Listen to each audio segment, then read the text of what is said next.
What is up, guys? It's the Football Fanatic here. This is a really quick episode on my top 10 fantasy performers of 2016 as the whole entire fantasy year. This is going to be in the normal scoring league, so not any point per reception or special bonuses for yardage and like touchdown yardage if you're in any leagues like that. So this is just normal leagues. I even made a PowerPoint. Okay, number 10, we have Jordan Howard. Now, Jordan Howard put up 187.6 fantasy points. I should tell you guys that this is only week 1 through week 16. It's not counting the last week because some players like Antonio Brown and LeVeon Bell did not play. So it's only the 1 through 16. So these stats are only 1 through 16. Okay, so Jordan Howard, he put up 1,178 yards, 6 touchdowns, 298 receiving yards, and 1 receiving touchdown. He's been overly consistent. He didn't start the first 3 games. That's why they're pretty low. But throughout the rest of his time, he's put up really nice, like, double-digit numbers almost every week. I believe now that football is over, he ended up finishing with the second most rushing yards in the league. Okay, on to the next man. Number 9 is Jordy Nelson. Jordy Nelson finished with 201.1 fantasy points, 1,191 receiving yards, 14 receiving touchdowns, which is most among the receivers in the league, and he's got 91 receptions. Now, he actually has had quite a good year. He's got some lips in there because, Aaron Rodgers Green Bay in general wasn't doing very well. But if you look at his statistics from week 8 to week 12, he put up some nice week 8 to week 16, he put up some really nice numbers with 15, 15, 18. Had a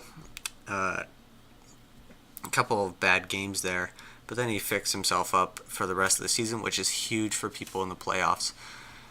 Consistency is a really big thing for me because if you're going to want to win a league, you need to have consistency. You can't just have guys going off randomly because then you might have a bad week, and that's in the playoffs. There's no mercy for that. If you have a bad week, then you're out of the league, basically.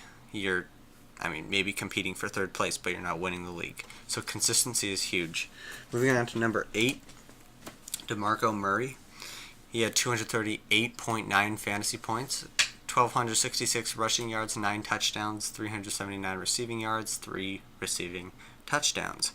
He, I think, was one of the best backs in the league. I think looks like all the way through the season till week 11, he had double digits, and then he slooped a little bit versus Chicago, came back after the bye week, and then disappointed everyone during week 16. Now, his value, of course, is hurt by Henry because Henry was stealing grabs from him later in the season, which is a very significant reason of why his numbers were not as high as they were in the beginning of the season. Nevertheless, Murray was a really good back to have this year, especially for that beginning part of the season. Number 7 is Aaron Rodgers.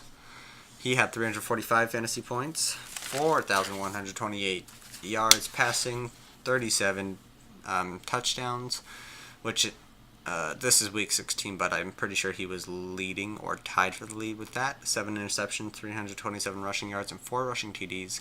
4 rushing TDs for a quarterback is pretty dang good. He was really inconsistent in the beginning with like Green Bay slacking, and then week 13 and 15 he did also struggle, but from week 7 to week 12, week 12, he posted some pretty dang good numbers, and especially for people who maybe had a really strong lineup, he and maybe they played him in that last week versus Minnesota. 37 points. That he hit his season high right there. Great for the Green Bay Packers in real life because they're coming on at the right time, going in the playoffs. Great for fantasy owners, except for his slacking. He's not that consistent, which kind of breaks his value down. Number 6, we have LeSean McCoy. 1,257 yards, 13 touchdowns, 350 receiving yards, and 1 receiving touchdown. He was pretty dang good throughout the season. He had some injury problems. If you look, it's week 7 and 8 that he was injured. And then he just had, looks like, one bad game in week 2 versus the New York Jets, who were the best run defense at that time. But the last 6 games, he had 1 touchdown or 100 receiving yards, or maybe even both. He was stellar in the playoff times. 10 points, 27, 19. That'll get you into the playoffs there if you get consistent performances of double digits. And then, 16, 28, and 20. That's really big. 1 touchdown. The game he had 27 yards rushing. He had 81 yards receiving. He's just a multi-purpose back. Really good this year. Next year, though, I don't think his value is going to be as high because he is getting pretty old. And Mike Gillislee, the backup, got some playing time, and he's a pretty stellar young man as well. Number 5, Matt Ryan. 318 fantasy points, 3rd in passing, consistently had at least 1 touchdown and 200 plus yards. He, as of today, I think 2 hours ago, was voted the MVP of the NFL this year, which makes sense. His defense, Falcons' defense, is not good at all.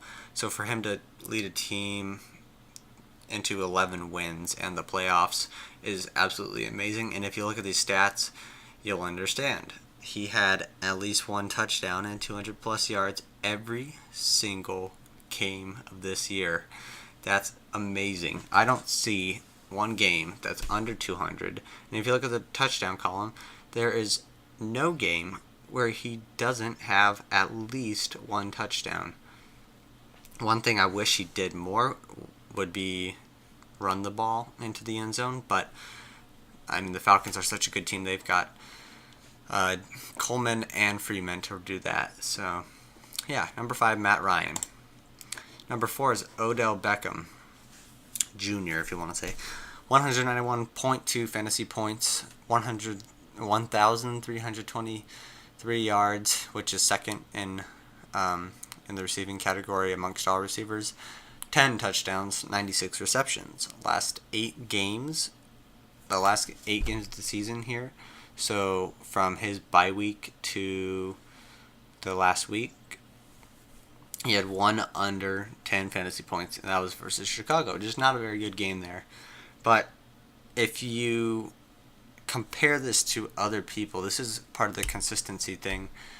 Antonio Brown in these key weeks had 3 under 10. Jordy Nelson, 2 under 10. Julio Jones, 2 under 10. Those are 3 of the better wide receivers in the league. So for him to be able to put up nice numbers every single week, whether it was not as many yards, but maybe a couple touchdowns or something like that, to give these fantasy owners a chance in certain games, it's huge. That's why I have him ranked so high at number 4. He came through late, and he came through big. Okay, number 3 is LeVeon Bell with 1,268 rushing yards, 7 rushing touchdowns, 616 receiving yards, and 2 receiving touchdowns. He didn't play the first 3 games of the year.